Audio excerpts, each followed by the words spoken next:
এখনো বলে রাখি, আমি গাঁটের পয়সা খরচ করে ঘুরছি আল্লাহর সৃষ্টি দেখার জন্য।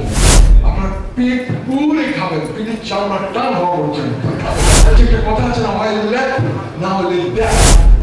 আমি কিন্তু এখনো বলে রাখি, আমি গাঁটের পয়সা খরচ করে ঘুরছি আল্লাহর সৃষ্টি দেখার জন্য।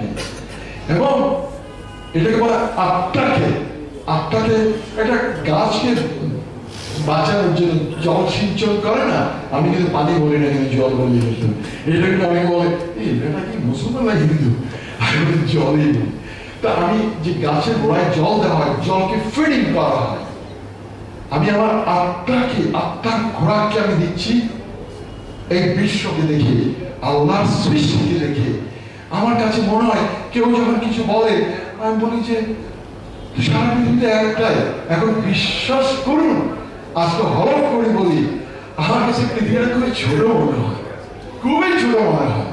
এই যে আমি এখন, আপনারা আমাকে এখানে দেখছেন না, এক্স্যাক্টলি 31তম দিনে আপনার পৃথিবীর আরেক প্রান্তে আমাকে দেখবেন, গণে গণে দেখবেন 31তম দিনে গণে আরেক প্রান্তে।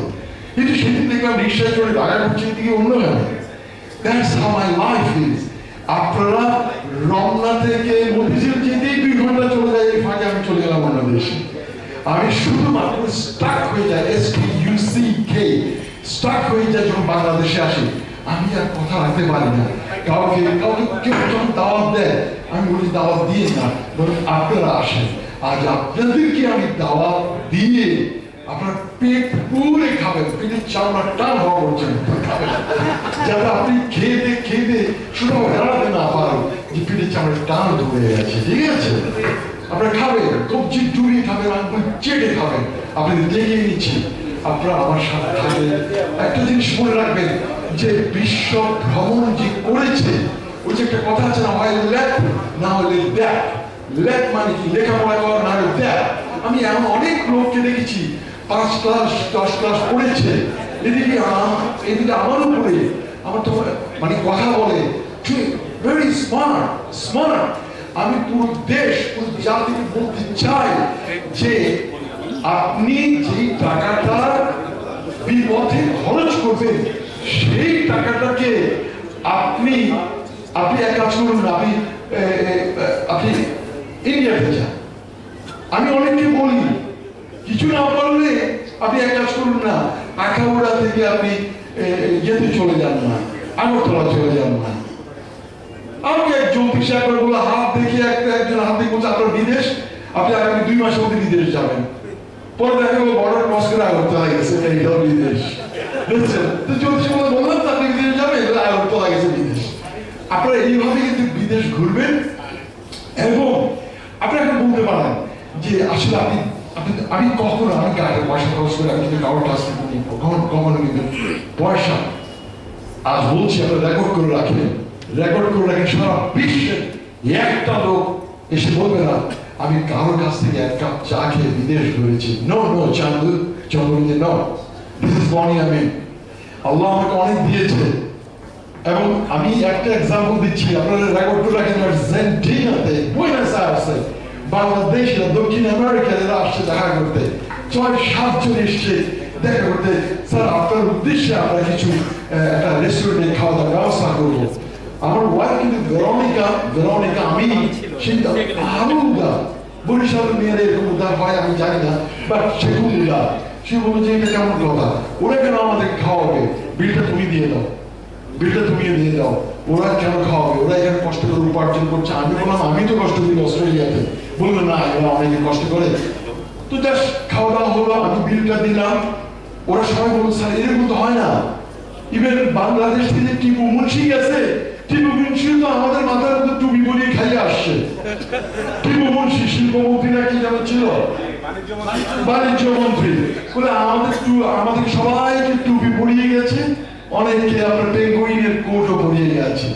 না আপনি তো সেরকম করেন যে no, I don't want to. কারণ কি, আজ তোমার খেলা আর্জেন্টিনাতে খেয়ে গেলাম, কালকে ভিয়েনা থেকে আর্জেন্টিনা খেয়ে আসলাম, পরশুদিন লন্ডন থেকে।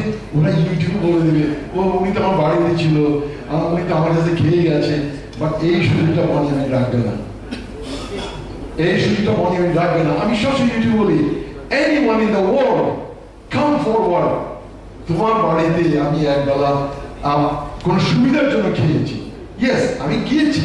যেমন নিউ জার্সিতে গত মানে দেশ যখন স্বাধীন হয়, দেশ স্বাধীনতা দিবসের কয়েকদিন পরে, আমরা স্বাধীনতা দিবস বলতে আমি 1971 কথা বলছি না, 2024 মানে 24 কথা বলছি।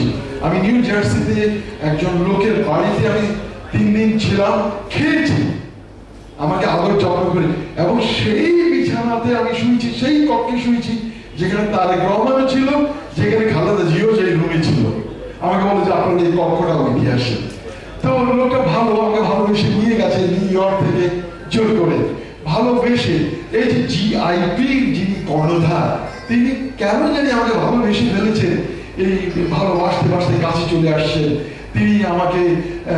আমি তার সাথে কথা বললাম, আমার কাছে ভালো লেগেছে, লোকটা অনেস্ট। আমি কারো স্পন্সর কখনো নেই না। কেউ যখন বলে যে আপনি আমার কোম্পানির জন্য একটু কথা বলুন, আপনি আমার এটার জন্য এটা কথা বলুন, আপনারা একটু মনে রাখবেন অনেক আগে, দ্যাট ওয়াজ 1937 শরৎচন্দ্র চট্টোপাধ্যায় নাম জানেন তো? দেবদাসী ছিল শরৎচন্দ্র চট্টোপাধ্যায়কে একজন মার্কেটিং ম্যানেজার লক্ষ্মী বিলাস, সে আমাদের নাম করাতে বলেছিল আপনার নোবেলে সেখানে নায়িকা লক্ষ্মী বিলাসের জন্য উনি তার নায়ককে আবদার করেছেন, যদি এই লক্ষ্মী বিলাস নামটা একটু জুড়ে দেন আপনাকে আমরা এত 1000 টাকা দেবো। সে আমার 1000 টাকা। শরৎচন্দ্র বলেছিল তোমার লক্ষ্মী বিলাস তোমার কাছেই থাকুক, আমার বইতে তোমার লক্ষ্মী বিলাসকে আমি জোর করবো না। এটা ছিল তার নির্লোভ ভাবে উনি লক্ষ্মী বিলাস। আপনারা অনেকে হয়তো লোক জানেন যে লক্ষ্মী বিলাস কিন্তু খুব নাম করা তেল ছিল লক্ষ্মী বিলাস।